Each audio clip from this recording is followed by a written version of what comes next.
Kungaloosh adventurers, today's Disney dissection is about counterfeit Disney trading pins. Now, if you didn't know, these are all over eBay in giant lots selling by the thousands, and it is a problem. They are flooding the parks, and today we're going to show you how to steer clear of shady traders and detect counterfeit pins. So let's take a look now on Disney Dissection.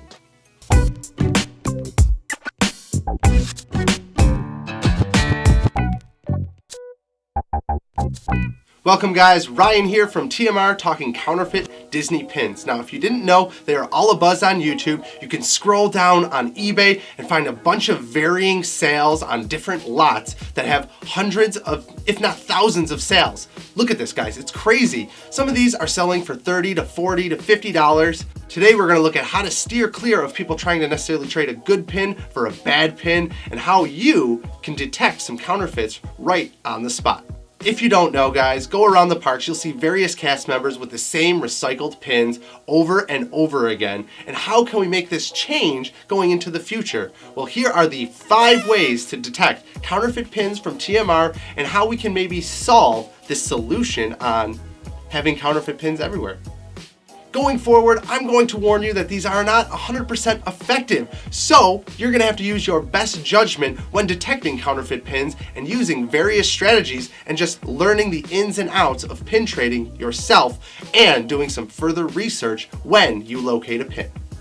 A helpful tip going forward is using pinpicks.com. They have a whole archive of current pins as well as new ones that come out. So go to pinpicks.com and you'll find a whole listing and archive of some of those pins, and that's a great way to discover firsthand if it's a viable pin or a counterfeit pin. You might be asking yourself, how do I know if it's a counterfeit pin? Well, here are the 5 tips from TMR going forward on the fly when you're in the parks, discovering whether they are in fact counterfeit pins or not.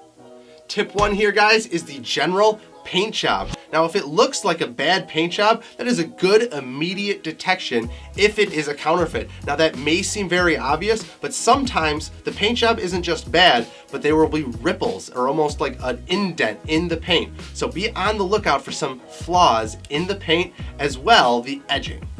Part of this paint job is also words being misspelled. So if a word is misspelled, that is a very good indicator that it is in fact a counterfeit pin.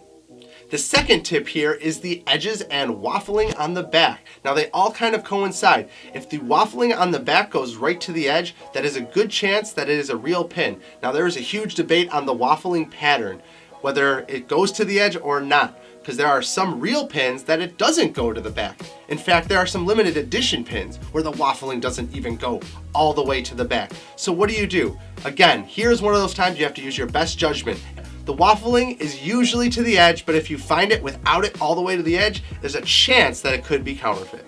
Now going back to the edges of the pin, if they are rounded out and nicely filed, they're probably a real pin. So if you have a jagged or a rough edged pin or seems like almost like a razor blade or like it could cut you, it's probably not a real pin. It's probably in fact counterfeit. Number 3 guys is the magnet test. This is of high debate everywhere. Does the magnet test work? Is it real? Can you detect if a pin is fake just by using a magnet? Well, here are the facts. Using a magnet isn't always successful. Now, generally, a real pin will not be magnetic. So if you have a magnet and you use it and it's magnetic, that is first sign that it could be counterfeit. Now, that's not to say real pins cannot be magnetic. They sometimes have a very small magnetic pull, but if it is attracted immediately, that is a good sign that it is a counterfeit. Also, if it doesn't work, that doesn't necessarily mean it's not counterfeit, because we've also seen pins that are counterfeit that aren't magnetic. So what do? Again, this comes back to using your best judgment. So if it is magnetic, it's a better chance of it being counterfeit, but that doesn't mean it necessarily is. Number 4 here is the serial number. Now a lot of the new Disney pins and especially the limited edition pins have a serial number on the back. What's nice about that is you can actually search that serial number on Disney's website and you can locate that exact pin and when it was printed and run through their facility. That is one way to know efficiently if it is in fact not counterfeit. So if it has a serial number, that is your first bet. Using your best judgment and comparing all of these facts, there's a good chance if it has a good paint job, a serial number, and a waffling, it's a real pin. So like I said, a lot of this comes down to your best judgments and comparing a lot of these ideas and tips to find out if you have a counterfeit or if someone is trying to trade a counterfeit. Number 5 here, and last on TMR's list, is repetitiveness. Now, it may seem obvious if you're seeing a lot of the same pins that it would be counterfeit, but that is a great way to immediately learn which are the counterfeits and which aren't. Now, if you just search on eBay and see these listings, you will see a lot of the same pins showing up. And then, likewise, going to the parks, you will also see those same exact pins. So doing your own research and knowing what are counterfeit is really helpful. They're gonna be repeated on board after board after board. You're gonna see these same pins showing up. Now, if you like the pins and they look good, there's nothing saying you can't trade them. We have some counterfeits that we know we have that we actually like, but that's also because you can't really find those pins because they're counterfeit. So that is the interesting thing. There can be rare counterfeits as well. So take it to heart that when you're trading pins, it's really about having the fun trading them and the experience of going around on your own kind of scavenger hunt and locating pins that you want to and completing collections that you want to as well.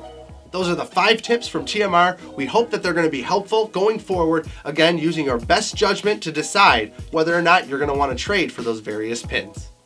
I know for first-time visitors, it's very easy to jump on eBay, grab a giant lot, and be ready to trade when you're going in the parks, but that does nothing for the trading community, because for the most part, you're gonna show up at the parks, the boards will be filled with those same pins, and you just won't be able to trade. And then you're gonna be stuck in this position of not only buying the eBay pins, but also buying the pins from Disney there on site. So just don't do it, guys. Don't buy those pins off eBay, don't buy those lots, and hopefully we can actually see the plateau start to go down and get back to when the trading days were awesome. Leave some comments below. I want to hear your thoughts on pin trading. Do you guys pin trade? Also, let's go forward and try to talk about ways that we can maybe clear up this flood of counterfeit pins in the parks. I'm Ryan from TMR Disney Dissection, and we'll see you on another episode in the future.